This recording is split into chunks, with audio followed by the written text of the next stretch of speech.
The crystal wine glass trembled slightly in my grip as I forced another polite smile across the mahogany dining table at the Hartwell family estate in Charleston.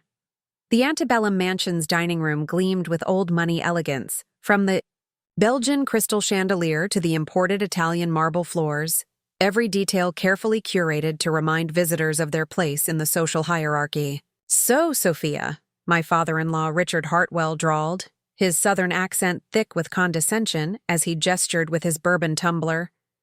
"Still keeping yourself busy with those little charity projects?"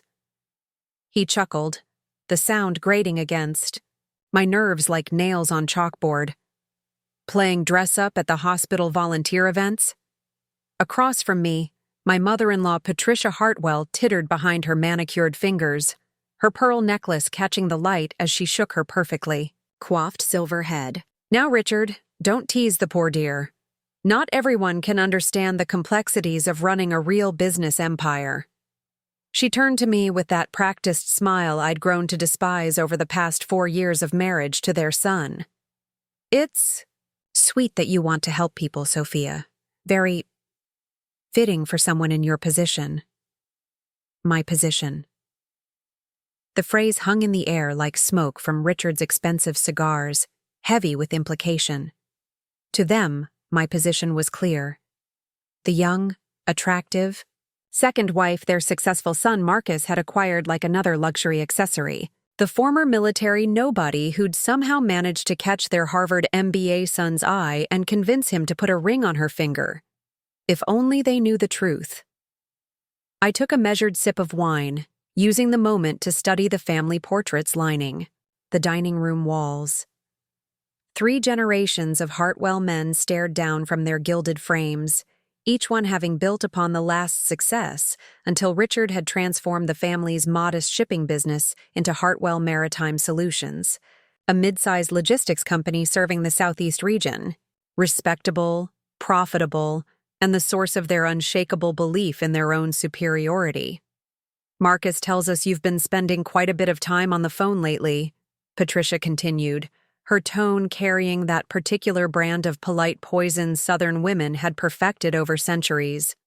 "Business calls," he said? "How mysterious for a volunteer coordinator." She emphasized the title like it was something distasteful she'd found on the bottom of her shoe. In their world, volunteer work was something wives did to fill empty hours, between tennis lessons and charity galas, not real work that required actual skill or intelligence. My husband Marcus shifted uncomfortably in his chair, his fork pushing prime rib around his plate without eating.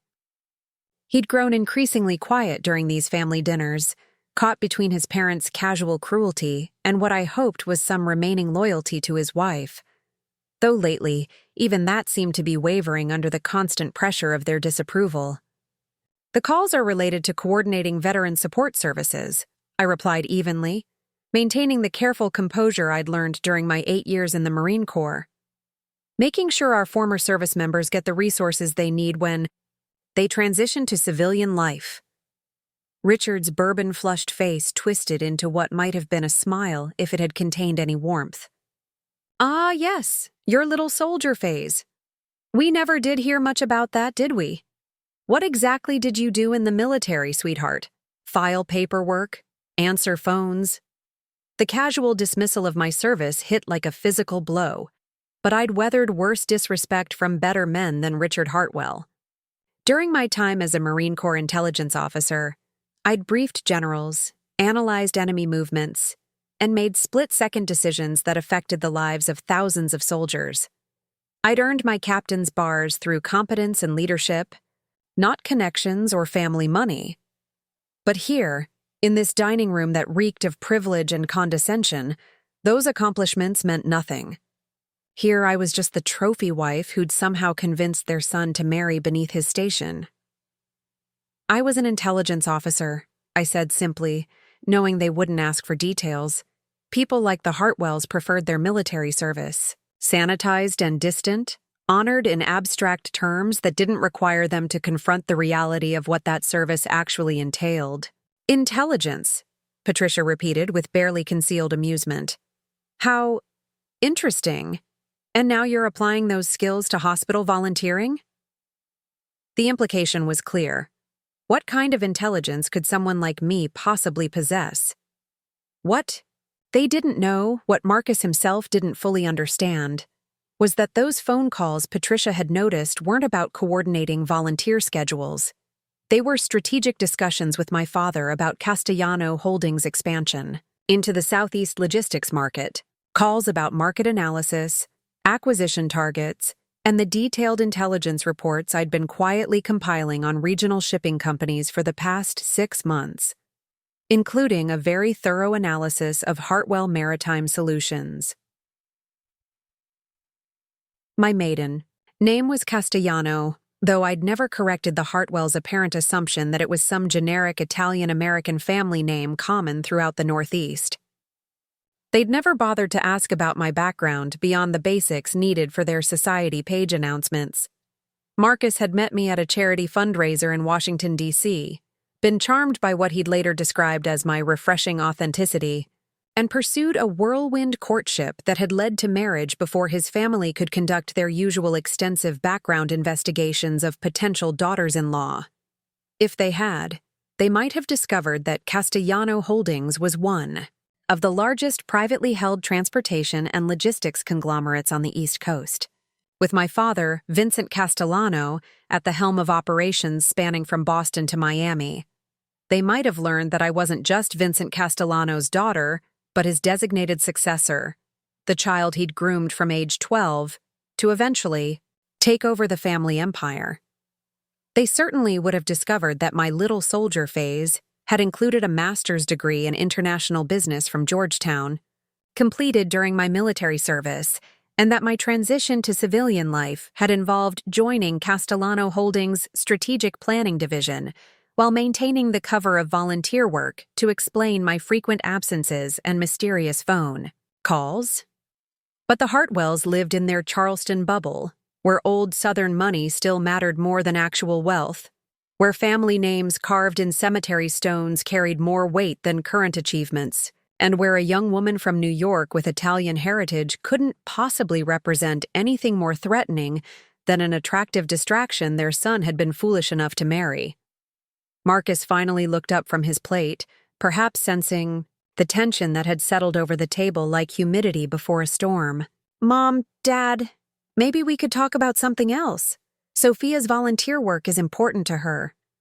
The defense was half-hearted at best, delivered with the weary tone of someone who'd given up fighting battles he wasn't sure he wanted to win. It was a far cry from the man who'd once told me he admired my dedication to serving others, who'd said my military service made him proud to call me his wife. Patricia waved her hand dismissively. "Of course, darling. We're just making conversation." She turned her attention back to me with predatory focus. "Though I do hope you're not letting these little projects interfere with your duties as Marcus's wife. He needs a partner who understands the demands of his position at the company." Marcus had joined Hartwell Maritime after our wedding, taking a vice president role that everyone understood was primarily ceremonial. His real qualification was his last name and his MBA, not any particular aptitude for logistics or business operations. The company ran efficiently because Richard had hired competent managers to handle the actual work, while he focused on playing the role of successful patriarch. "I would never interfere with Marcus's career," I replied, the words carrying more truth than Patricia could possibly understand.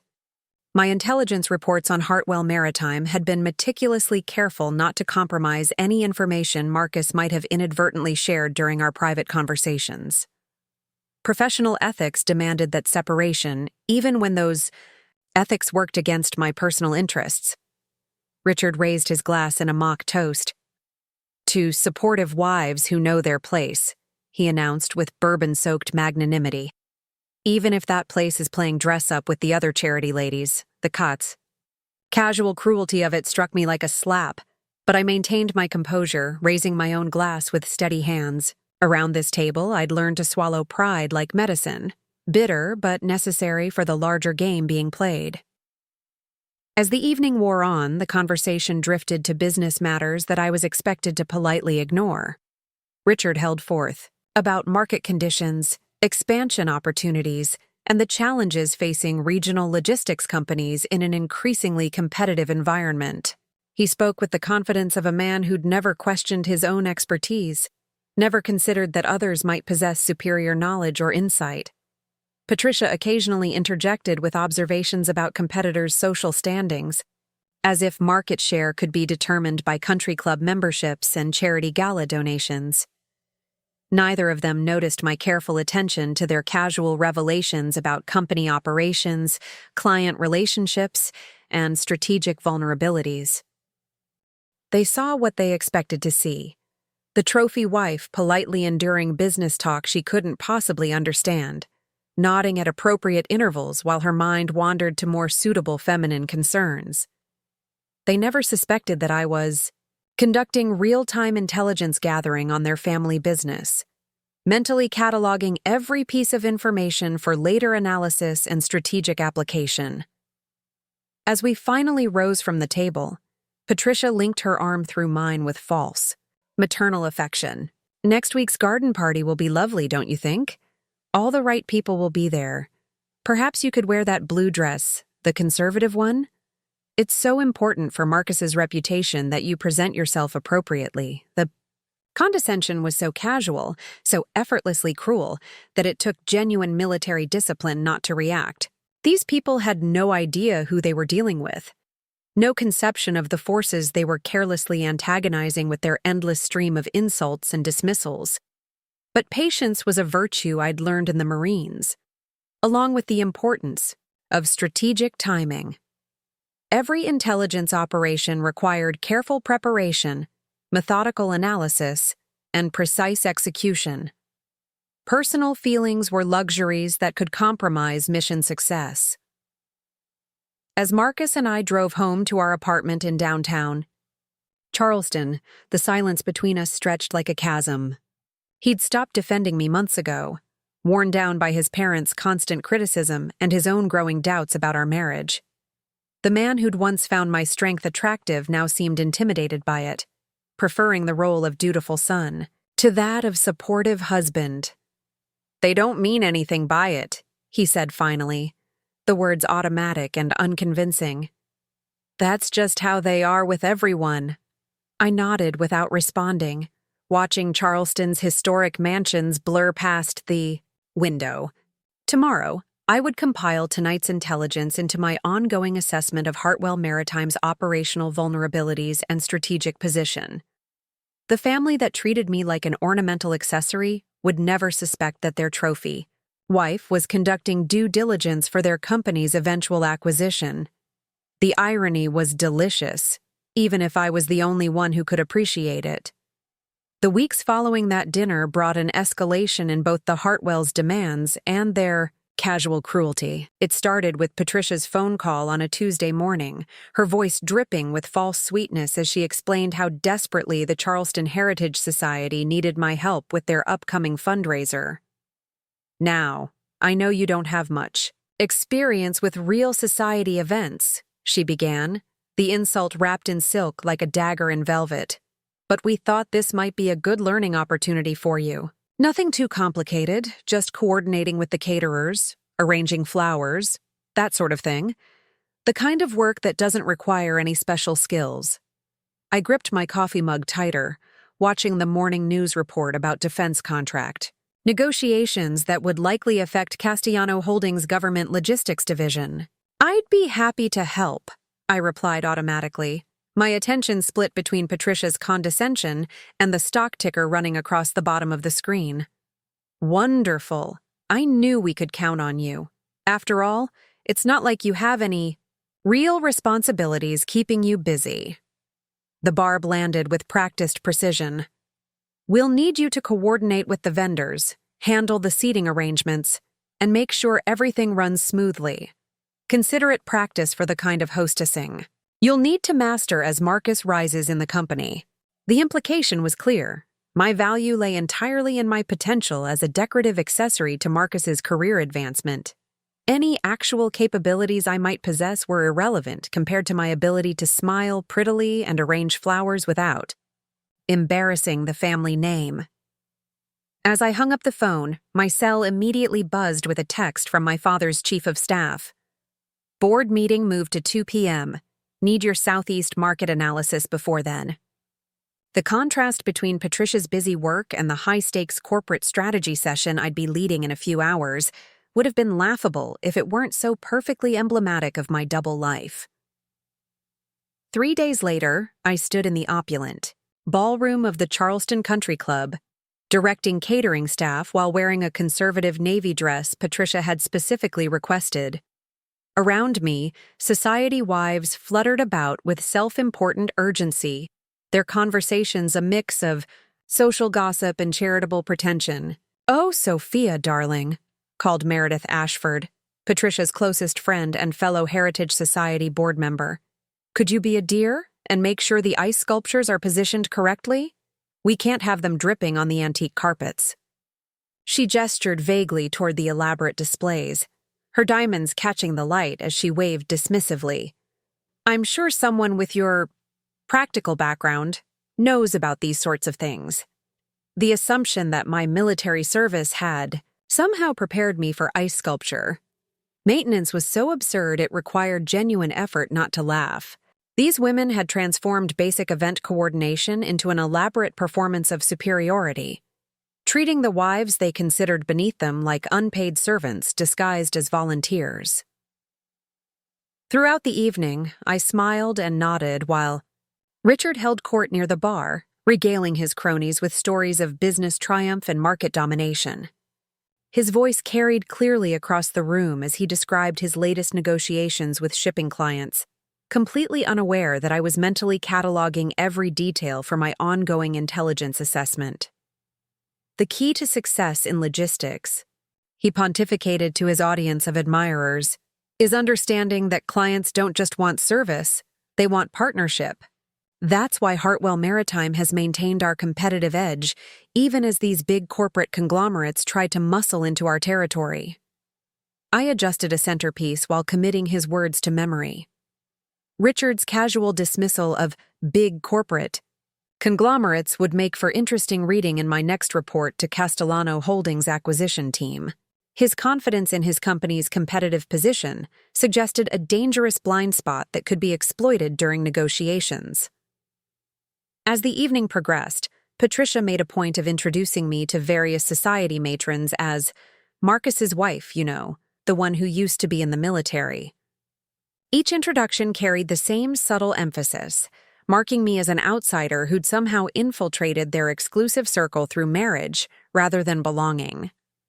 "How fascinating that must have been," cooed Eleanor Whitfield, her tone suggesting she found it anything but fascinating.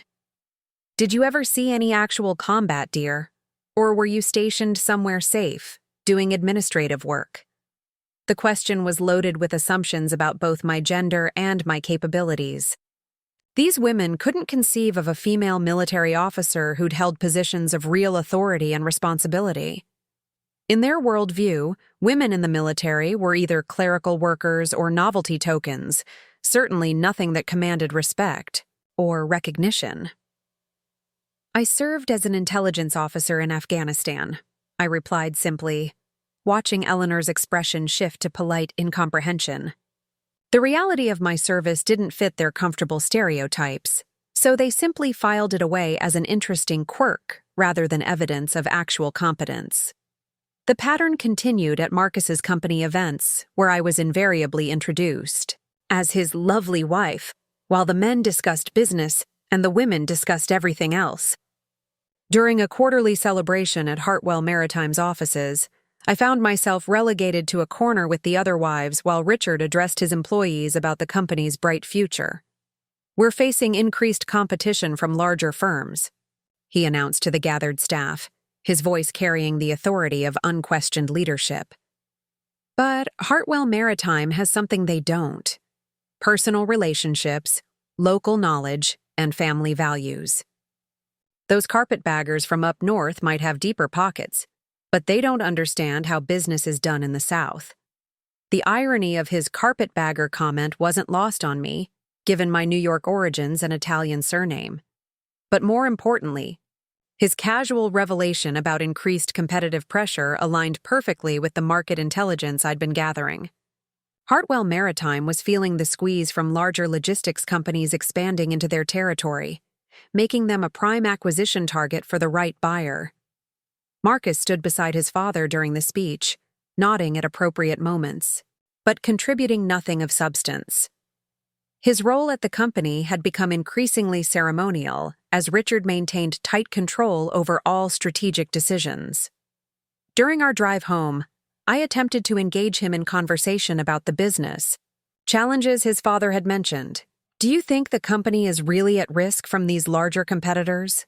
I asked, genuinely curious about his perspective on the situation he witnessed daily. Marcus shrugged, his attention focused on navigating Charleston's narrow streets. "Dad handles all that stuff. I'm more involved with the operational side, making sure the day-to-day things run smoothly." His defensive tone suggested he was sensitive about his limited role in strategic planning. The conversation died there, another reminder of the growing distance between us. Marcus had initially been attracted to what he called my strength and independence, but 4 years of his family's constant undermining had eroded his confidence in those very qualities. He'd begun treating me like the decorative accessory his parents insisted I was, rather than the partner he'd once claimed to want. The breaking point came during Patricia's birthday celebration at the family estate. I'd spent hours coordinating the elaborate dinner party, managing everything from flower arrangements to wine selection, while the Hartwells entertained their guests in the parlor. As I supervised the catering staff in the kitchen, I could hear Richard's booming voice from the dining room, holding forth about business strategy and market opportunities. "The secret to success," he declared to his captive audience, "is knowing your competition better than they know themselves. These big northern companies think they can come down here and compete with local businesses, but they don't understand the relationships we've built over generations." I paused in my coordination duties, struck by the profound irony of his statement. If only he knew that one of those big northern companies was gathering intelligence on his operations through his own daughter-in-law, studying his business model and strategic vulnerabilities with the methodical precision of a military intelligence operation.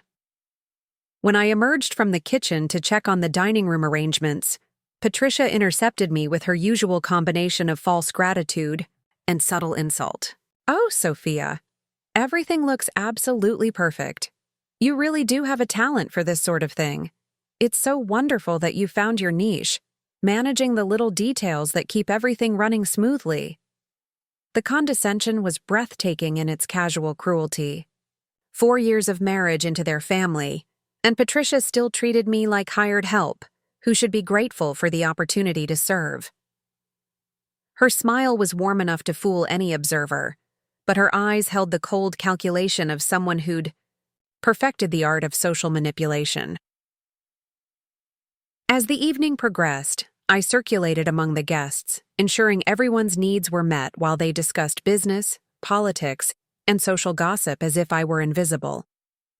Their conversations revealed casual details about Hartwell Maritime's operations, client relationships, and strategic concerns that I filed away for later analysis. Near the end of the evening, I overheard Richard speaking confidentially with his longtime business partner about a potential expansion opportunity that would require significant capital investment.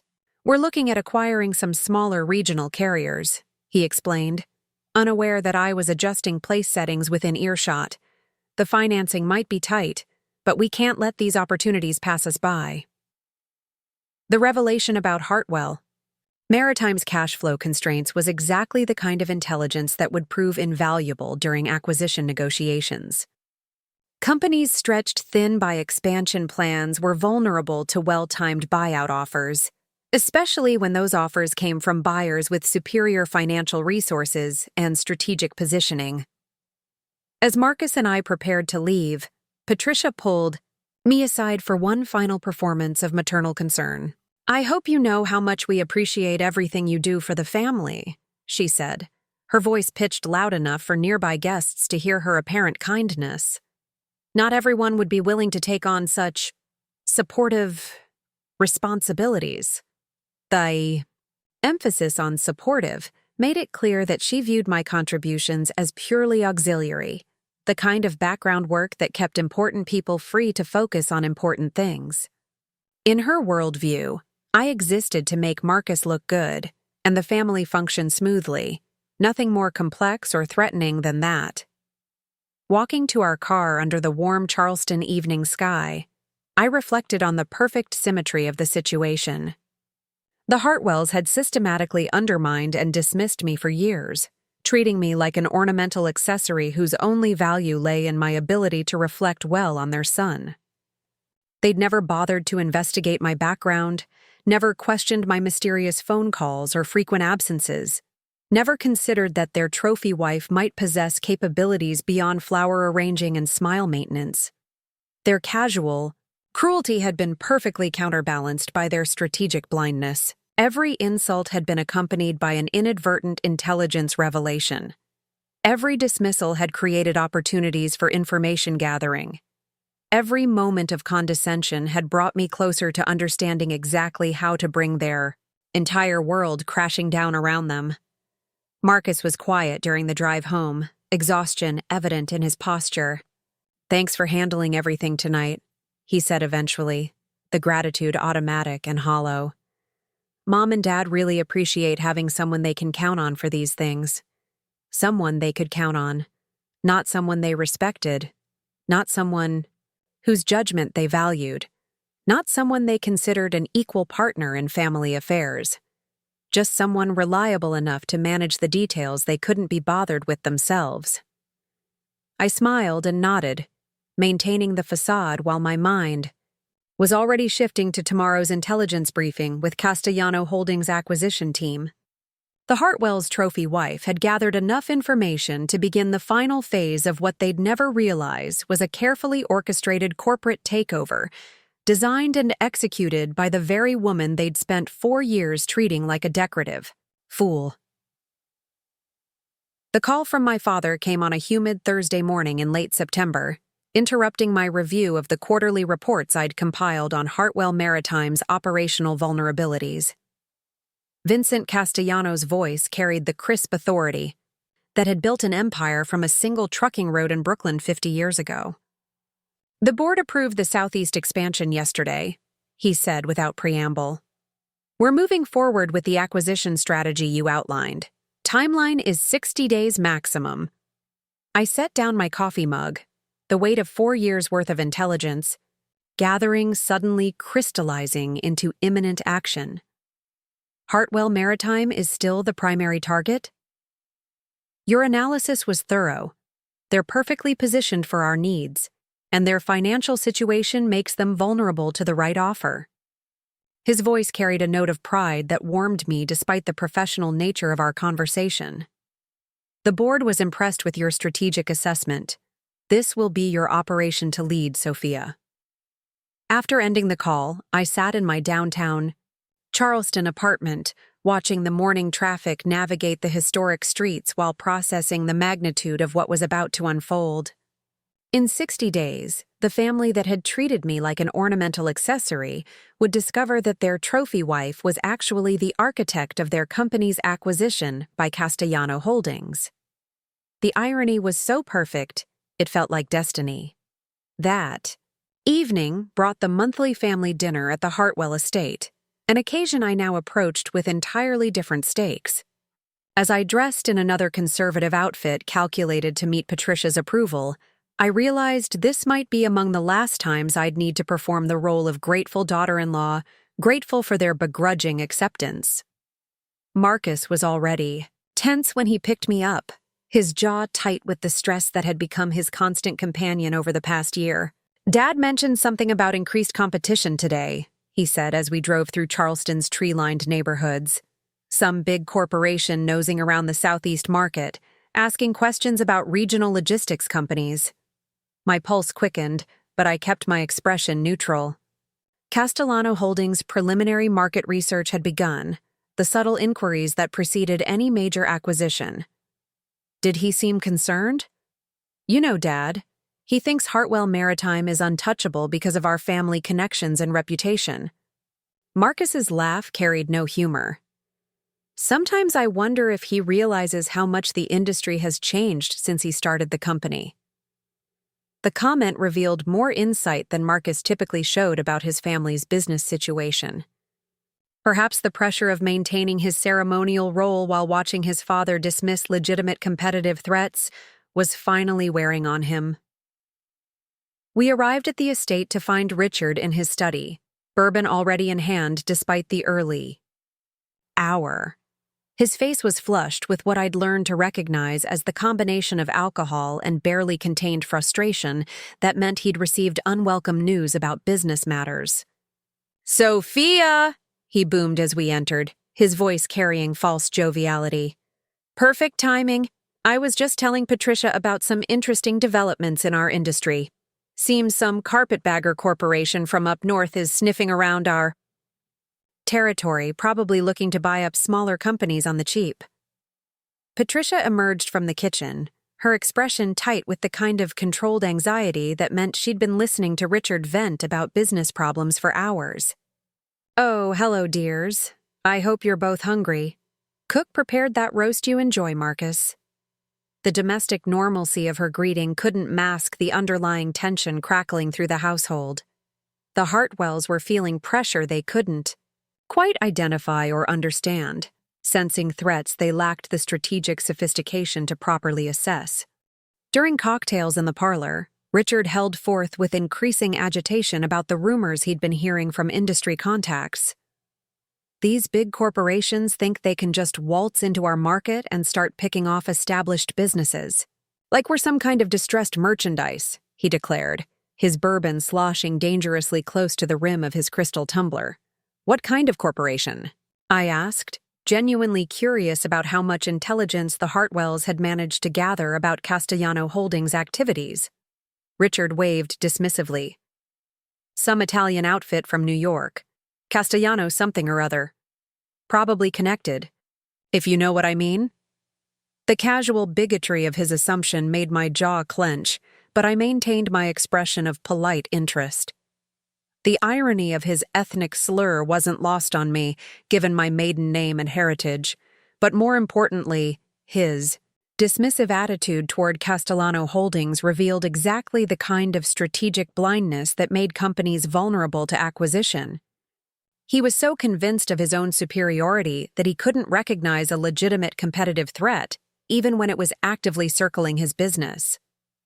Patricia chimed in with her own observations, gleaned from conversations with other society, wives whose husbands worked in related industries. Meredith Ashford mentioned that her husband's firm has been getting calls from some northern company asking about regional shipping contracts. Very mysterious, very secretive. The kind of behavior that suggests they're up to something underhanded. The casual paranoia was almost endearing in its complete lack of understanding about how legitimate business intelligence gathering actually worked. Castellano Holdings' market research was thorough, professional, and entirely legal. But to the Hartwells, any investigation of their business affairs automatically implied nefarious intent. As we moved to the dining room, Richard's agitation continued building. "The thing that really galls me," he said, carving the roast with unnecessary violence, "is that these outsiders think they understand our market better than people who've been doing business here for generations. They probably looked at some spreadsheets and decided they could waltz in here and start making changes." The description was so perfectly wrong that I had to suppress a smile. My analysis of Hartwell Maritime hadn't relied on simple financial statements, but on months of careful intelligence gathering about their operations, strategic vulnerabilities, client relationships, and competitive positioning. The kind of thorough assessment that only came from intimate knowledge of both the target company and the broader market dynamics. Marcus pushed food around his plate without eating, his discomfort with his father's rantings increasingly obvious. "Maybe they're just looking for investment opportunities," he suggested weakly. "Not every business inquiry means someone's trying to take over the company." Richard's glare could have melted steel. "Investment opportunities? Son, when sharks start circling, they're not looking to make friends. They're looking for blood in the water. He turned his attention to me, his expression shifting to patronizing concern. This is the kind of thing you wouldn't understand, Sophia. But business, at this level, is warfare. These corporate raiders don't care about family legacies or community relationships. They just want to strip assets and move on to the next target. The lecture was delivered with the confidence of someone who'd never actually faced serious corporate competition, let alone a sophisticated acquisition campaign. Richard's understanding of business strategy was decades out of date, rooted in an era when local relationships and handshake deals could protect companies from larger competitors. Patricia nodded along with her husband's analysis, adding her own layer of social anxiety to the discussion. The really concerning thing is how secretive they're being. Legitimate businesses don't need to hide their intentions. This sneaking around and asking questions suggests they're planning something that wouldn't survive public scrutiny. The assumption that discretion equaled dishonesty revealed another fundamental misunderstanding about how professional acquisitions actually worked.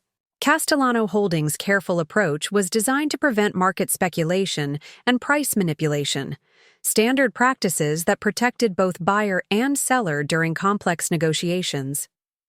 As the evening progressed, Richard's complaints grew more specific and more revealing.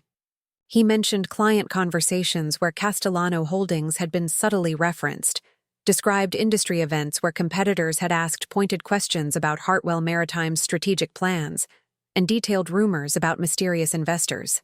Evaluating regional logistics companies. Each revelation provided valuable intelligence about how effectively Castellano Holdings' preliminary research was progressing. The fact that Richard was aware of these activities but completely misinterpreting their significance suggested that my family's acquisition team was threading the needle perfectly between thorough investigation and premature exposure. The breaking point came as Patricia served dessert and coffee, her movements sharp with the kind of controlled irritation that meant she'd reached her limit with Richard's business anxieties. "Perhaps we could discuss something more pleasant," she suggested with brittle politeness. "All this talk about corporate raiders and business warfare isn't very suitable for dinner conversation." Richard's response was explosive. "Pleasant? You want to discuss pleasant things while some pack of northern vultures is circling our family business?" He slammed his bourbon tumbler down hard enough to make the china rattle. "This company has been in our family for 3 generations, Patricia. Everything we have, everything Marcus will inherit, everything that makes us who we are in this community, depends on Hartwell Maritime staying independent." The passionate defense of his company's independence was both touching and ironic, given that he was delivering it to the very person responsible for orchestrating its acquisition. But more than that, his emotional outburst revealed the depth of his psychological investment in maintaining control over the family business.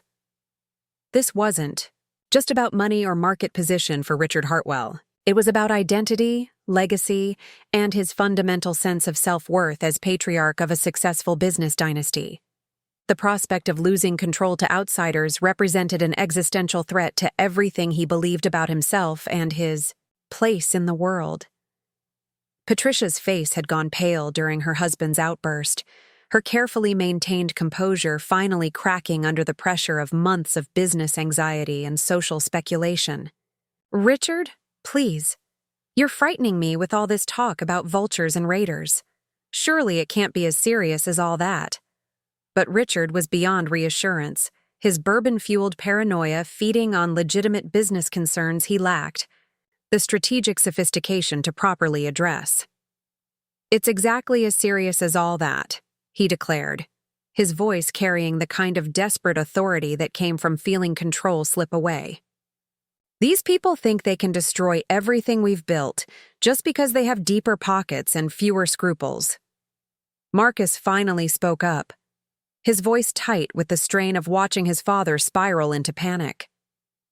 "Dad, maybe you should consider bringing in some consultants. getting professional advice about how to handle this kind of competitive pressure.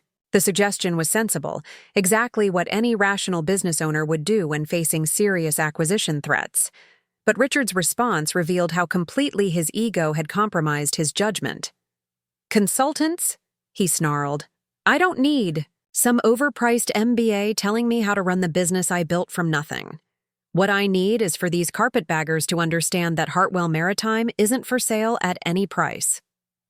The declaration of absolute resistance to acquisition was precisely the kind of inflexible positioning that made companies vulnerable to hostile takeovers. By refusing to even consider strategic alternatives, Richard was eliminating his own negotiating leverage and forcing potential buyers to pursue more aggressive tactics. As the evening finally wound down, Richard pulled me aside with the kind of patronizing concern he reserved for what he considered delicate female sensibilities. "I hope all this business talk hasn't been too overwhelming for you, Sophia. I know these corporate matters can be complicated for someone without experience in these areas." The casual dismissal of my capabilities was so perfectly emblematic of the past 4 years that I almost laughed. Here was Richard Hartwell, facing the most serious threat to his family business in its entire history, explaining to the architect of that threat why she couldn't possibly understand the situation. He was describing, "I appreciate you keeping me informed," I replied with the appropriate degree of wifely gratitude. "It helps me understand why you and Patricia have seemed so stressed lately." Richard nodded with satisfied condescension. That's exactly the kind of supportive attitude Marcus needs from his wife during challenging times like these. Just focus on being there for him, and let the men handle the business complications. As Marcus and I drove home through Charleston's humid night air, the weight of the evening's revelation settled over me like a tactical plan finally coming into focus. The Hartwells were exactly where Castellano Holdings needed them to be, aware, enough of the threat to be anxious, but not sophisticated enough to mount an effective defense. More importantly, Richard's emotional attachment to maintaining control meant he would likely reject any reasonable acquisition offer, forcing Castellano Holdings to pursue more aggressive tactics that would ultimately result in less favorable terms for the Hartwell family. The man who'd spent 4 years treating me like a decorative fool had just revealed exactly how to destroy everything he'd spent his lifetime building. And he'd done it while explaining to me why I couldn't possibly understand the significance of what he was telling me. The catalyst moment had arrived. Within days, Castellano Holdings would make its initial approach to Hartwell Maritime, beginning the final phase of an acquisition that had been 4 years in the planning. The Hartwells' trophy wife was about to become their greatest nightmare, and they still had no idea what was coming. The formal acquisition offer arrived at Hartwell Maritime's offices on a crisp October morning, delivered by courier in an unmarked envelope that would forever divide the family's history into before and after.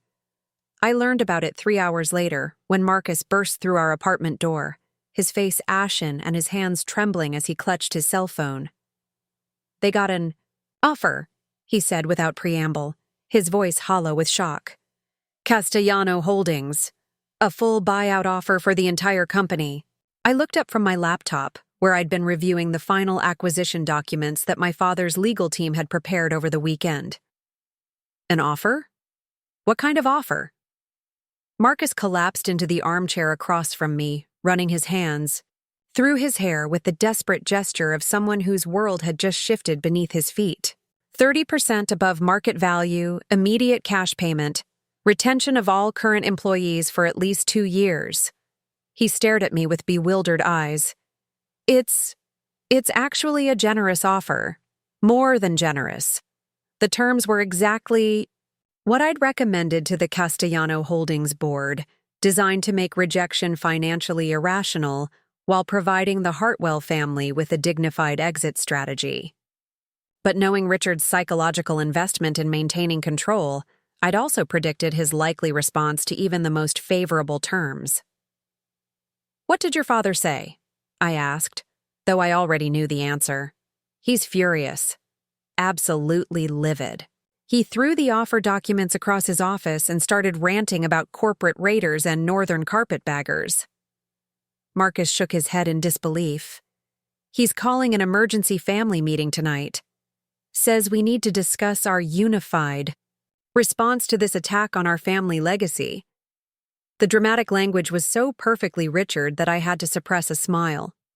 His instinct to frame a legitimate business offer as a personal assault revealed exactly the kind of emotional thinking that made companies vulnerable to acquisition. My phone buzzed with a text from my father's chief of staff. Initial offer. Delivered. Stand by for next phase authorization. The military precision of the language reminded me that this operation had been planned with the same methodical attention to detail that had characterized my intelligence work in Afghanistan. That evening, I dressed with particular care for what I knew would be the most important family meeting in Hartwell history. The conservative navy dress and pearl earrings Patricia had always insisted upon for formal occasions seemed appropriate for an event that would forever change how they saw me. We arrived at the estate to find Richard pacing in his study, the rejected offer documents scattered across his mahogany desk like evidence of a crime. His face was flushed with the kind of righteous anger that came from feeling simultaneously threatened and insulted. 30 pieces of silver, he declared as we entered, his voice thick with bourbon and indignation. That's what these vultures think our family legacy is worth. 30% above market value, as if our company was just another commodity to be bought and sold. Patricia sat in her usual chair, her composure brittle with the strain of watching her husband spiral into paranoid fury. Richard, perhaps we should consider the practical aspects of the offer. The financial terms seem quite favorable. Her tentative suggestion that they actually evaluate the proposal on its merits was met with a withering glare that could have frozen Charleston harbor. Favorable? Patricia, this isn't about money. This is about honor, about family dignity, about refusing to bow down to carpetbagging corporations that think they can buy their way into our community. The racial and regional prejudices underlying Richard's rejection were as predictable as they were revealing. He couldn't separate legitimate business competition from his deep-seated beliefs about cultural superiority and social hierarchy. Marcus shifted uncomfortably in his chair, caught between his father's emotional absolutism and what he clearly recognized as sound financial logic. Dad, maybe we should at least hear them out. The offer includes job security guarantees and transition support. It's not like they're trying to strip the company for parts. Richard's response was explosive. Job security guarantees? Transition? Support? Son, these people are professional liars. They'll say whatever it takes to get their hands on our business, then break every promise the moment the ink is dry on the contracts. The paranoid interpretation of standard acquisition terms revealed how completely Richard's emotions had overwhelmed his business judgment. But more than that, his absolute refusal to consider any sale terms meant he was eliminating his own negotiating position. Besides, Richard continued, his voice rising with each word, I've been making inquiries about this Castellano Holdings outfit. Do you know what I discovered? It's exactly what I suspected. A family business run by Italian Americans from New York with connections throughout the Northeast. These aren't legitimate business people. They're organized crime masquerading as corporate executives.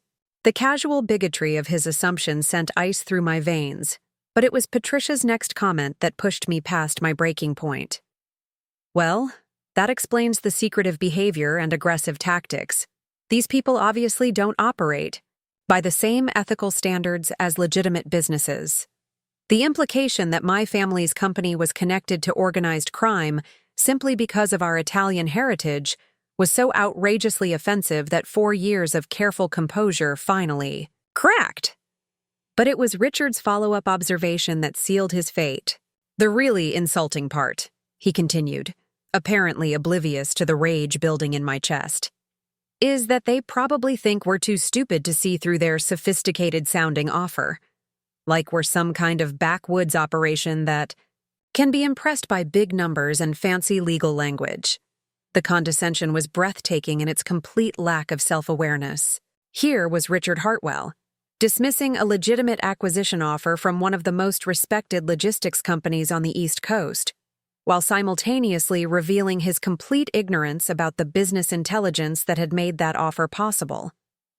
"Actually," I said quietly, my voice cutting through Richard's rant with military precision, "Castellano Holdings is one of the most ethically operated companies in the transportation industry. They have an impeccable reputation for honoring acquisition agreements and maintaining employee relations." The room fell silent, 3 pairs of eyes turning toward me with expressions ranging from surprise to confusion. I had never, in 4 years of marriage into this family, contradicted Richard's business pronouncements or demonstrated knowledge about corporate matters. Richard recovered first, his bourbon-flushed face twisting into patronizing amusement. "Now, Sophia, I appreciate your loyalty to your husband, but this isn't the kind of situation where good intentions matter. These are sophisticated criminals we're dealing with." The repeated accusation about my family's character was the final straw. I stood up slowly, feeling the familiar calm that had always preceded my most important military briefings. "You're absolutely right, Richard. This is a situation where good intentions don't matter. It's a situation where intelligence, strategy, and superior resources determine the outcome." Patricia frowned with confused concern. "Sophia, dear, what are you talking about?" I walked to Richard's desk and gathered the scattered offer documents, organizing them with the methodical precision that had characterized every aspect of this 4-year operation. "I'm talking about the fact that Castellano Holdings' acquisition offer was based on intelligence gathered by someone with intimate knowledge of Hartwell Maritime's operations, strategic vulnerabilities, and competitive position." Marcus leaned forward, his expression shifting from confusion to dawning alarm. "Sophia, how could you possibly know about their intelligence gathering?" I met his eyes directly, allowing him to see the person I'd been hiding behind 4 years of careful performance. "Because I gathered it for them. Every dinner conversation, every family business discussion, every casual revelation about company operations has been systematically documented and analyzed." The silence that followed was absolute, broken only by the antique clock ticking on Richard's mantelpiece. I could see the information processing across their faces in real time, their understanding of the situation shifting from business crisis to personal betrayal. Richard was the first to find his voice, though it came out as barely more than a whisper. "What are you saying?" "I'm saying that Castellano Holdings is my family's company," I replied with the calm authority I'd learned from briefing generals under combat conditions. "Vincent Castellano is my father. I've been conducting strategic intelligence gathering on Hartwell Maritime for the past 4 years, preparing for exactly this acquisition." Patricia's face had gone white as southern cotton, her carefully maintained composure cracking like antique porcelain. "Your family's company? But your name, your background." "My maiden name is Castellano. I'm Vincent Castellano's daughter and designated successor." I turned to face Richard directly, watching his bourbon-soaked arrogance transform into stark comprehension.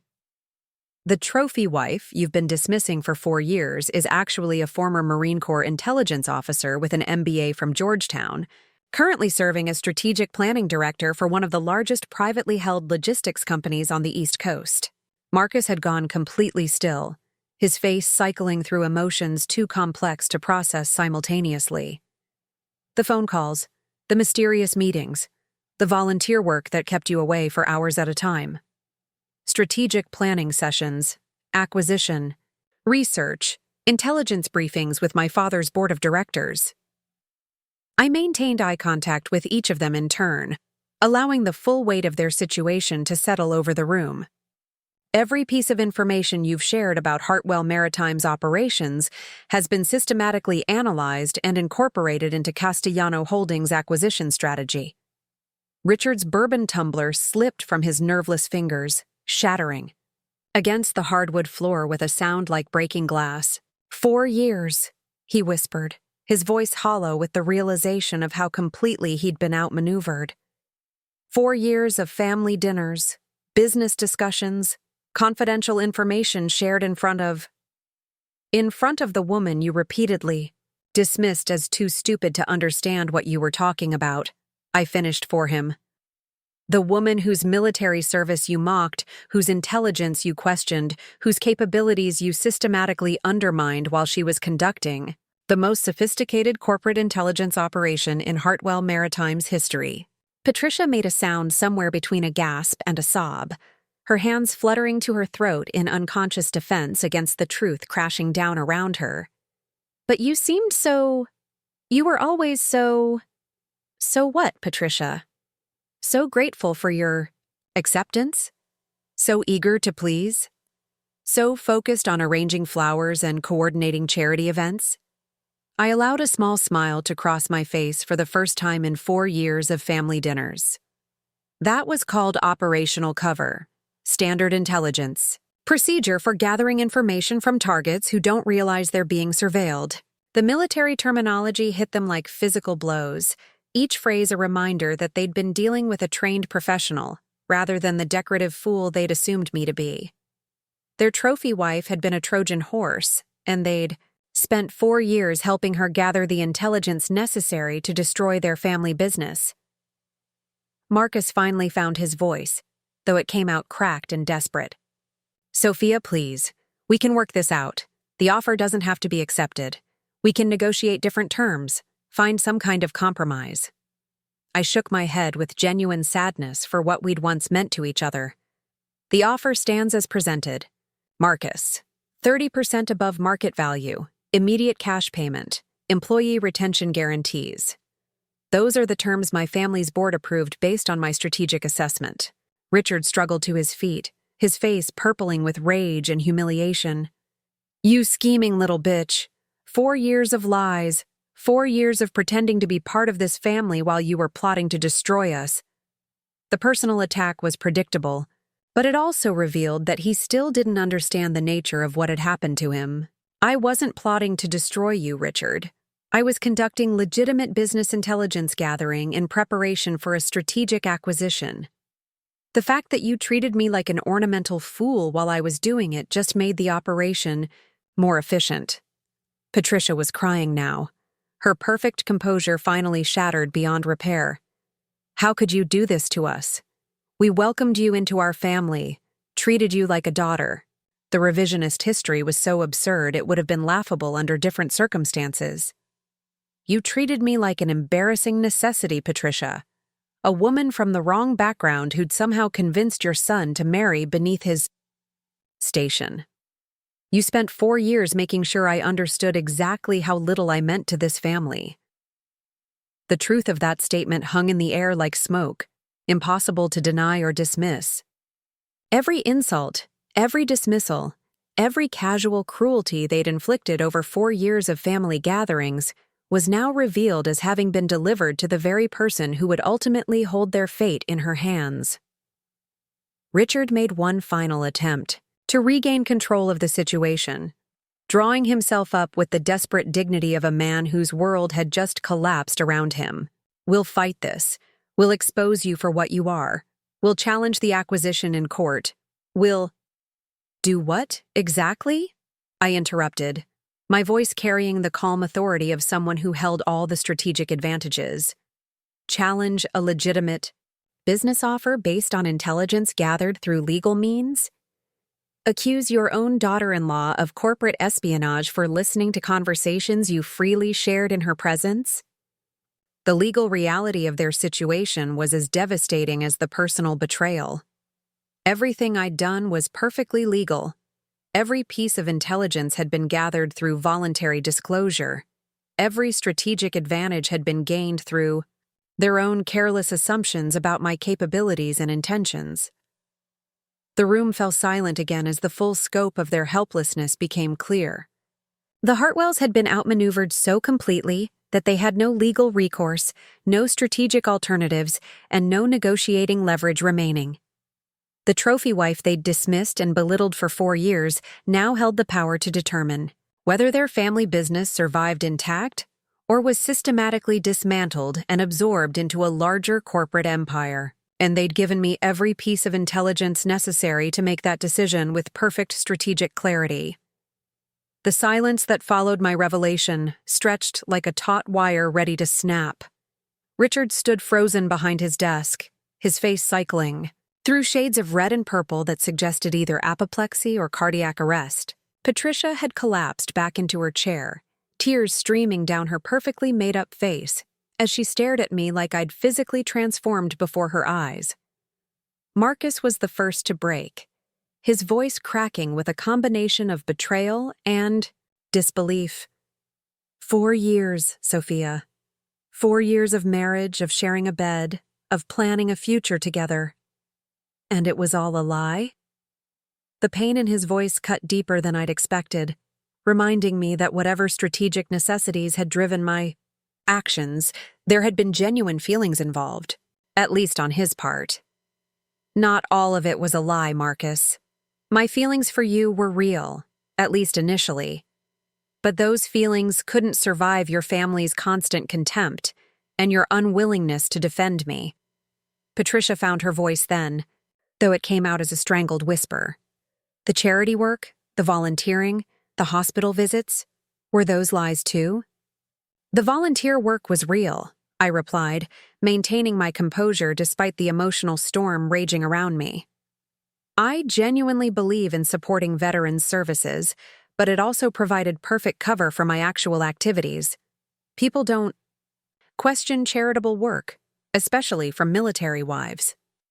Richard's bourbon-soaked brain was finally processing the full scope of what had happened to him. The questions about business operations, the interest in our client relationships, the casual conversations about company strategy. His voice grew stronger with each revelation. You were interrogating us. You were conducting espionage in our own home. I was conducting business intelligence gathering, I corrected firmly. Everything I learned came from voluntary disclosures made in my presence. You talked freely about confidential business matters because you assumed I was too stupid to understand their significance. The accusation hit its mark, and Richard's face flushed even darker. We trusted you. We brought you into our family, shared our private concerns, treated you like... He struggled to find words that wouldn't damn him further. Like what, Richard? Like an equal? Like a respected family member? Like someone whose opinions mattered? I laughed, the sound sharp and bitter.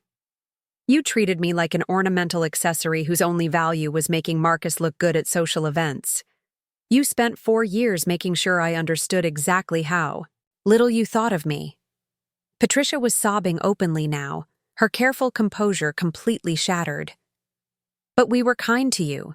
We included you in family events, introduced you to our friends, welcomed you into our social circle.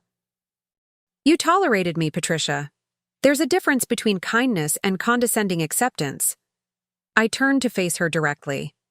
Every introduction carried the same subtle message. This is Marcus's wife, the one who used to be in the military, the one who doesn't quite belong, but we're making the best of it. Marcus stood abruptly, pacing to the window with jerky, agitated movements. So what now? You've destroyed my family's business, exposed our private conversations, manipulated all of us for years. What's your endgame here, Sophia?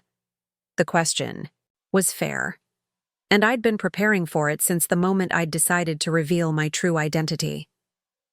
The endgame is a fair and generous acquisition that preserves jobs, maintains operational continuity, and provides the Hartwell family with substantial financial compensation for a business that was already struggling in an increasingly competitive market. Richard slammed his fist down on his desk, making the remaining glassware jump. Struggling? Hartwell Maritime has been profitable every year for the past decade. Marginally profitable, I corrected, pulling out my phone to reference the detailed financial analysis I'd prepared. Your net margins have been declining steadily as larger competitors have moved into your territory. Your client base is aging, your equipment needs updating, and your operational costs are rising faster than your revenue growth. The stark assessment was delivered with clinical precision, each point backed by months of careful intelligence gathering. Richard's face went pale as he realized I wasn't just making accusations. I was reciting documented facts about his company's financial situation. Furthermore, I continued, your cash flow problems have forced you to delay critical infrastructure. Investments. The new warehouse facility you've been planning for 3 years? Still in the planning stage because you can't secure favorable financing terms? The fleet modernization program? Postponed indefinitely due to capital constraints. Patricia looked between her husband and me with growing horror. Richard, is this true? Are we really in financial trouble? Richard's defensive bluster crumbled under the weight of documented reality. The market has been challenging, but we're managing. We're adapting to changing conditions. You're treading water, I said bluntly. And you've been too proud to admit it, even to yourselves.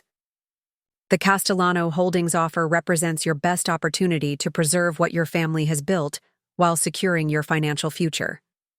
Marcus stopped pacing and turned to face me, his expression mixing anger with grudging respect. You could have told us about the financial problems. If you'd been honest about your background, your expertise, maybe we could have worked together to find solutions. The suggestion was touching in its naivety, but it ignored 4 years of systematic dismissal and contempt. Would you have listened, Marcus? Would your parents have accepted strategic advice from the trophy wife they'd spent years treating like an ornamental fool? The question hung in the air unanswered because we all knew the truth. The Hartwells' prejudices about my background, my gender, and my capabilities had made honest consultation impossible from the beginning. Richard made one final attempt to regain control of the narrative. This is industrial espionage, corporate theft. We'll expose you for what you are. We'll file lawsuits. We'll— Do what exactly? I interrupted, my voice carrying the calm authority I'd learned from briefing hostile intelligence officers. Sue me for listening to conversations you freely shared in my presence. Accuse me of espionage for remembering business information you discussed over family dinners? The legal reality was devastating in its simplicity. Everything I'd done was perfectly legal. Every piece of intelligence had been gathered through voluntary disclosure. Every strategic advantage had been gained through their own careless assumptions. Patricia wiped her eyes with a trembling hand, her voice barely above a whisper. The prenuptial agreement. Richard insisted on it to protect our assets. But you never signed anything about confidentiality, did you? I shook my head. The prenup was designed to protect Hartwell family assets from potential divorce claims. It never occurred to anyone that I might possess strategic intelligence valuable enough to require confidentiality clauses. The oversight was so perfectly emblematic of their systematic underestimation that it would have been funny under different circumstances. They'd been so focused on protecting themselves from my potential greed that they'd never considered I might pose a more sophisticated threat. Marcus's phone buzzed with an incoming call, and he glanced at the screen with weary resignation. It's my assistant. Word is probably getting around the office about the acquisition offer. Answer it, I suggested. Your employees deserve to know what's happening, and uncertainty will only make the transition more difficult. As Marcus stepped away to take the call, Richard made one final attempt at emotional manipulation. You've destroyed everything I've spent my life building. 3 generations of Hartwell legacy, gone because of your scheming and betrayal. The accusation was designed to make me feel guilty, but it only highlighted his continued refusal to accept responsibility for his own strategic failures. I didn't destroy anything, Richard. I offered you a generous exit strategy from a business that was already in decline. The choice to reject that offer and force a more aggressive acquisition approach is entirely yours. Patricia looked up with dawning horror. More aggressive? What does that mean? It means that if you reject the current offer, Castellano Holdings will move to phase 2 of the acquisition strategy. I kept my voice level, professional, as if discussing routine business procedures rather than the destruction of a family legacy. Hostile takeover tactics, market manipulation, competitive pricing strategies designed to accelerate your decline until you're forced to accept significantly less favorable terms. The clinical description of their company's potential destruction hit them like physical blows. Richard's face went ashen as he realized that his emotional rejection of the initial offer had actually made their situation worse, not better. Marcus returned from his phone call, his expression grim. The rumor mill is already working overtime. Half the office knows about the offer, and speculation is running wild about what it means for job security, which is exactly why delayed decision-making is counterproductive, I observed. Every day you spend debating the inevitable is another day of uncertainty for your employees and instability in your operations. Richard struggled to his feet, his movement unsteady from a combination of bourbon and shock. "Get out," he said quietly. "Get out of my house. Get out of my family. Get out of our lives." The dismissal was predictable, but it also represented his final surrender of any strategic leverage. By cutting off communication, he was eliminating his ability to negotiate better terms or explore alternative solutions. "I'll be staying at the Marriott downtown," I informed Marcus, gathering my purse with calm efficiency. "The acquisition team will be arriving tomorrow to begin formal negotiations. If you change your mind about wanting to participate in those discussions, you know how to reach me." Patricia made one final plea as I headed toward the door. "Sophia, please. Whatever we did to offend you, whatever mistakes we made, surely we can find some way to resolve this without destroying everything Richard has worked for." I paused at the threshold, looking back at the family that had shaped 4 years of my life through their casual cruelty and systematic dismissal. "You didn't offend me, Patricia. You underestimated me. And that underestimation is going to cost you everything you thought you understood about power, control, and strategic advantage." As I walked out of the Hartwell estate for what I knew would be the last time, I could hear Richard's voice behind me, alternating between rage and despair as he tried to process the magnitude of what had just happened to him. The trophy wife he'd dismissed as a decorative fool had just revealed herself as the architect of his family's corporate downfall, and there was absolutely nothing he could do to stop what was coming next. My phone buzzed with a text from my father. "Phase 1 complete. Team arrives tomorrow. Excellent work, Captain." The military title reminded me of who I really was beneath. 4 years of careful performance. Not the grateful daughter-in-law seeking acceptance, not the decorative accessory designed to make Marcus look good, but a trained intelligence officer who had just completed the most successful corporate infiltration operation in Castellano Holdings history. The immediate fallout had been devastating, but it was only the beginning. The real consequences would unfold over the coming days, as the Hartwells discovered just how completely they had been outmaneuvered by the woman they'd spent 4 years treating like an ornamental joke. The Castellano Holdings acquisition team arrived in Charleston like a precision military operation, which in many ways it was. My father had assembled his most experienced corporate negotiators, led by Sarah Chen, a former Navy JAG officer who now served as our chief legal counsel. They established a command center in the Marriott's executive conference suite, transforming the space into a war room complete with financial projections, legal documents, and strategic timelines. I stood at the floor-to-ceiling windows overlooking Charleston Harbor, watching the early morning light reflect off the water while reviewing the intelligence reports that had brought us to this moment. 4 years of careful observation had culminated in a 200-page strategic assessment that left no aspect of Hartwell Maritime's operations unexplored. "The preliminary market response has been interesting," Sarah reported, spreading the morning's financial newspapers across the conference table. Word of the acquisition offer leaked to the Charleston Business Journal overnight. Their sources describe it as aggressive but fair from industry observers. I turned from the window, noting how the local business community was already positioning itself around the inevitable change in ownership. "Any response from the Hartwell family?" Radio silence so far, but their attorney called our legal team at 6 this morning requesting a 48-hour extension to review the offer terms. Sarah's expression carried the skeptical amusement of someone who'd handled dozens of similar negotiations. Standard delay tactics, but it suggests they're moving past the initial emotional reaction toward actual consideration of the proposal. My phone buzzed with a text from Marcus. "Need to talk. Can we meet somewhere private?" The message carried none of his usual warmth, but the fact that he was reaching out at all suggested some evolution in his thinking since last night's revelation. Replied with the hotel's address and conference room number, then turned my attention to the broader strategic implications of the next phase. What's our timeline if they continue stalling? Sarah consulted her tablet, scrolling through the acquisition strategy I'd developed over months of careful planning.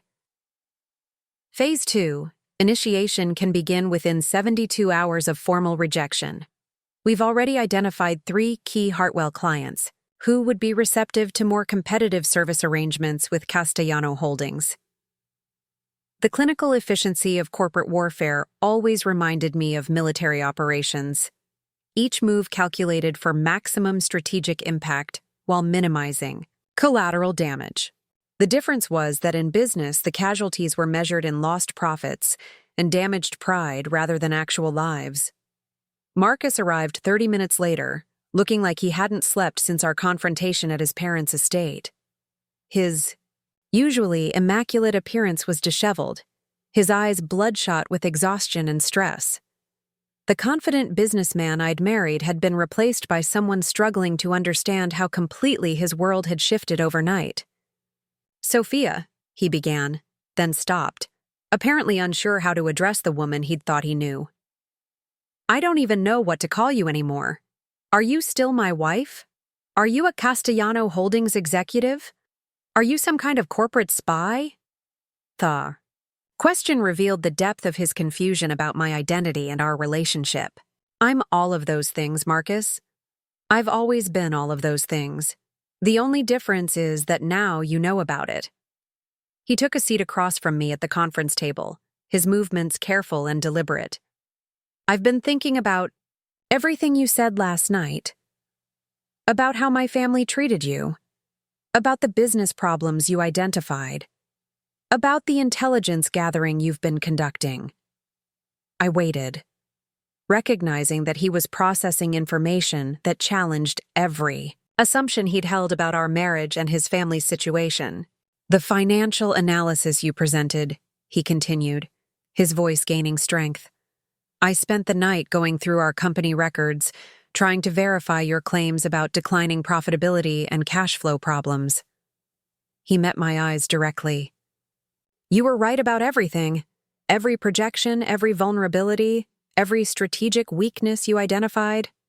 The admission carried the weight of someone confronting uncomfortable truths he'd been avoiding for years. Marcus had access to Hartwell Maritime's internal financial data, but he'd never analyzed it with the systematic rigor I'd applied from the outside. "Dad's been hiding the extent of our problems from the family, probably from himself too," Marcus continued. "The equipment modernization delays, the deferred maintenance, the client retention issues, it's all there in the numbers, but no one wanted to acknowledge what it meant." Sarah discreetly withdrew to give us privacy for what was clearly becoming a personal conversation rather than a business negotiation. Her tactical retreat allowed Marcus to speak more freely about family dynamics he wouldn't have discussed in front of strangers. "I keep thinking about all the times you tried to engage with business conversations at family dinners," he said, his voice heavy with regret. "All the questions you asked that Dad dismissed as female curiosity. You were conducting professional analysis while we were treating you like you couldn't understand basic business concepts." The recognition was painful but necessary, part of the reckoning process that would determine whether any relationship between us could survive this revelation. I tried to participate authentically, Marcus, but every attempt was met with condescension or outright dismissal. Eventually, I realized that intelligence gathering was more productive than trying to change minds that were already made up. Marcus nodded slowly, processing the implications of 4 years' worth of missed opportunities for genuine partnership. Mom called this morning. She's been crying since you left last night. She keeps asking how we could have been so blind to who you really are. The image of Patricia's breakdown carried no satisfaction, only the hollow recognition that consequences had arrived for years of casual cruelty. Your mother saw exactly who she expected to see. A woman from the wrong background who somehow convinced her son to marry beneath his station. The reality that I might possess actual capabilities was never considered because it didn't fit her. Predetermined narrative. And Dad? Marcus asked, though his expression suggested he already knew the answer. Your father is in complete denial. He's convinced this is some kind of elaborate criminal conspiracy rather than legitimate business competition. His prejudices about Italian-American families and northern corporations have completely clouded his judgment about the strategic realities facing Hartwell Maritime. The assessment was harsh but accurate, based on 4 years of observing Richard's thought processes and decision-making patterns. His emotional investment in maintaining control would make rational evaluation of options nearly impossible. Marcus was quiet for several minutes, staring out the conference room windows at the Charleston skyline. When he finally spoke, his voice carried a maturity I'd rarely heard during our marriage. What happens if Dad continues refusing to consider the acquisition? Phase 2. Implementation begins within 72 hours, I replied, pulling up the strategic timeline on my laptop. Targeted client acquisition, competitive pricing pressure, market share erosion designed to accelerate Hartwell Maritime's decline until your father is forced to accept significantly less favorable terms. The clinical description of his family's potential destruction made Marcus wince, but he didn't look away from the hard realities I was outlining. How much less favorable? 15 to 20% below current market value, minimal employee retention guarantees, no transition support for family members. I kept my voice level, professional, as if discussing routine business procedures rather than the systematic dismantling of his heritage. The generous terms in the current offer were predicated on voluntary cooperation. Hostile acquisition scenarios necessarily involve less attractive outcomes for the target company. Marcus absorbed this information with the careful attention of someone finally understanding the true stakes of the situation his family was facing. Is there any middle ground? Some way to negotiate terms that might be more acceptable to Dad while still meeting Castellano Holdings' objectives? The question revealed his desperate hope for a solution that could preserve both his family's dignity and their financial security. The current offer already represents the most favorable terms your father will see. Any modifications would necessarily move in Castellano Holdings' favor, not yours. Because you hold all the strategic advantages, Marcus said quietly, finally grasping the completeness of their tactical disadvantage. Mom's actually showing real business sense, Marcus reported during one of our increasingly frequent conversations. She identified 3 operational inefficiencies that could save us $15,000 a month, and she's negotiating better terms with our equipment leasing company. The transformation was remarkable but predictable. Crisis had a way of revealing authentic capabilities that comfortable circumstances never demanded.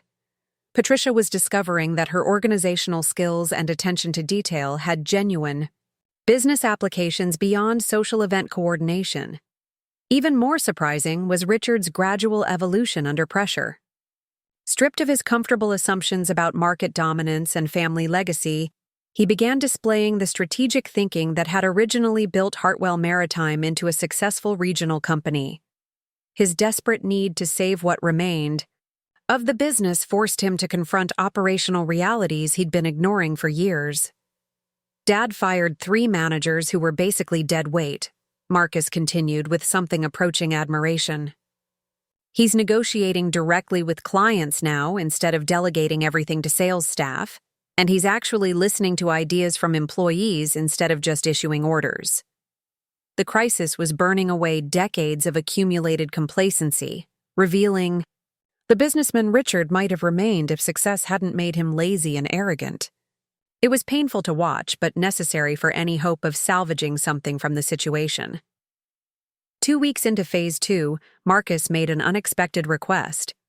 Would you consider meeting with Dad? Not as a Castellano Holdings representative, but as someone who understands our industry and might have suggestions for how we could stabilize the situation? The proposal was risky for multiple reasons, but it also represented a potential breakthrough in the family's acceptance of reality. What makes you think he'd listen to advice from the woman he now considers his greatest enemy? Because he's finally desperate enough to consider that you might know something he doesn't, Marcus replied with brutal honesty about his father's psychological state. The meeting took place in a downtown Charleston coffee shop, neutral territory that couldn't be dominated by either side's home field advantage. Richard arrived looking haggard, his usual bourbon flush replaced by the pallor of someone surviving on coffee and anxiety. I don't know whether to thank you or strangle you, he said by way of greeting, settling into the booth across from me with visible effort. For showing you the truth about your company's strategic position? I replied calmly. Or for giving you the opportunity to respond to that truth before it was too late? Richard's laugh was bitter, but contained grudging acknowledgement. Patricia thinks you did us a favor. Says we were heading for bankruptcy within 2 years anyway, but too proud to admit it. The assessment was accurate and represented significant progress in the family's understanding of their situation. What do you think, Richard? He studied me with new eyes, perhaps seeing me clearly for the first time since we'd met.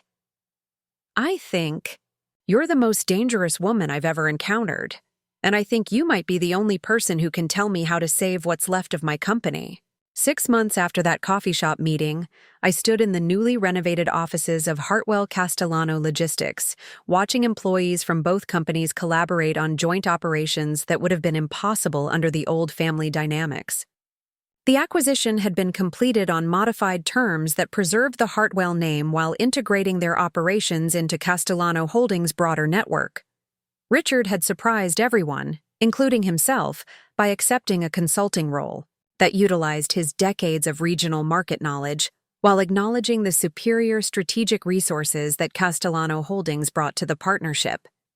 His title was Senior Advisor for Southeast Operations, and his office overlooked Charleston Harbor from the building's executive floor. The quarterly numbers look strong, he reported during our monthly strategic review, his tone carrying professional respect rather than the patronizing condescension that had once characterized his interactions with me. Client retention is at 95%, and we've added 6 new accounts through the combined service offerings. The transformation in Richard's attitude had been gradual but genuine. Crisis had stripped away his comfortable prejudices, forcing him to evaluate people based on actual capabilities rather than social assumptions. Learning that his dismissed daughter-in-law was actually a strategic planning expert with an MBA from Georgetown had been humbling in the most productive way possible. Patricia had embraced her new role as operations manager with enthusiasm that surprised her family and friends. The society matron who'd once organized charity galas now managed logistics schedules and client relationships with the same meticulous attention to detail she'd previously applied to social events. I never realized how satisfying real work could be, she confided during a private conversation in her office. All those years of arranging flowers and coordinating dinner parties, I was just playing at being useful. This actually matters. The admission carried weight beyond its surface meaning. Patricia had discovered that her organizational skills and people management abilities had genuine commercial value, transforming her from decorative accessory to productive team member. Marcus had perhaps undergone the most significant transformation of all. Freed from the expectation of following his father's predetermined path, he'd discovered authentic interests in operational efficiency and employee development. His new role as Human Resources Director allowed him to focus on the aspects of business that genuinely engaged him. The employee satisfaction surveys came back, he reported with evident pride. 92% positive responses, with particular praise for the new professional development programs and cross-training initiatives. Our marriage had required complete reconstruction on foundations of honesty rather than performance. The process had been painful, requiring months of couples counseling and difficult conversations about identity, deception, and mutual respect. We'd moved into a new house together, one that belonged to both of us rather than serving as a stage, set for family expectations. "I understand now why you couldn't tell me the truth from the beginning," Marcus had said during one of our therapy sessions. "My family's prejudices and my own insecurities would have made honest partnership impossible. You had to show us who you really were through actions rather than explanations." The insight had been crucial for rebuilding trust between us. Marcus had come to understand that my deception wasn't rooted in malice, but in strategic necessity, created by his family's systematic dismissal of my capabilities. My role as strategic planning director for the Southeast Division allowed me to openly utilize skills I'd been hiding for 4 years. The intelligence gathering that had once been covert was now acknowledged as legitimate competitive analysis. The business insights I'd been forced to keep secret were now valued contributions to family strategic discussions. The expansion into Florida markets is ahead of schedule, I reported to the combined board of directors, which now included both Castellano and Hartwell family members. We've identified 3 potential acquisition targets that would strengthen our regional network while maintaining operational efficiency. Vincent Castellano, my father and CEO of the holding company, nodded with evident satisfaction. "Your strategic assessment capabilities continue to exceed expectations, Sophia. The Southeast expansion has been our most successful regional integration to date. The public recognition of my professional competence from both families represented the complete reversal of 4 years' worth of systematic underestimation. I was no longer the trophy wife tolerating business discussions she couldn't understand, but the strategic architect whose intelligence had enabled the entire acquisition." Richard had made his own public acknowledgement during the integration celebration dinner, standing before combined employees from both companies to deliver remarks that would have been unimaginable a year earlier. "I spent 4 years dismissing someone whose strategic insights could have strengthened our company immeasurably," he said, his eyes meeting mine across the crowded ballroom. "My prejudices about background, gender, and capabilities blinded me to expertise that was literally sitting at my dinner table. That kind of arrogance is a luxury no business can afford in today's competitive environment." The admission had been difficult for him but necessary for the cultural transformation required to make the merged operation successful. Acknowledging past mistakes created space for the authentic collaboration that defined our new working relationship. Patricia had contributed her own perspective during the same event, addressing the employees with characteristic directness. "I learned that real worth comes from contribution, not from appearance or social position. My daughter-in-law taught me that competence and character matter more than pedigree or connections." The recognition from both parents had been personally meaningful, but more importantly, it signaled to all employees that the combined company valued merit over social assumptions. As I reflected on the journey that had brought us to this point, the irony remained delicious. The family that had treated me like an ornamental accessory had discovered that their trophy wife was actually the key to their survival in an increasingly competitive market. The intelligence operation they'd never suspected had become the foundation for a stronger, more resilient business partnership. Marcus and I had found our way to genuine partnership built on mutual respect rather than social expectations. Richard and Patricia had discovered authentic contributions that gave their lives meaning beyond status maintenance. The employees of both companies had benefited from improved operations and expanded opportunities. The financial boundaries I'd been forced to establish had ultimately created space for something none of us had anticipated: honest relationships based on actual capabilities, rather than comfortable fictions about social hierarchy and gender roles. Standing in my new office, looking out over Charleston Harbor where both our families had built their maritime legacies, I felt the satisfaction that came from operations successfully completed and objectives achieved. The trophy wife had become the strategic architect, the dismissed daughter-in-law had become the key family business asset, and the woman they'd assumed was too stupid to understand. Their conversations had become the person who'd secured their financial future. The transformation had been painful for everyone involved, but it had also been necessary.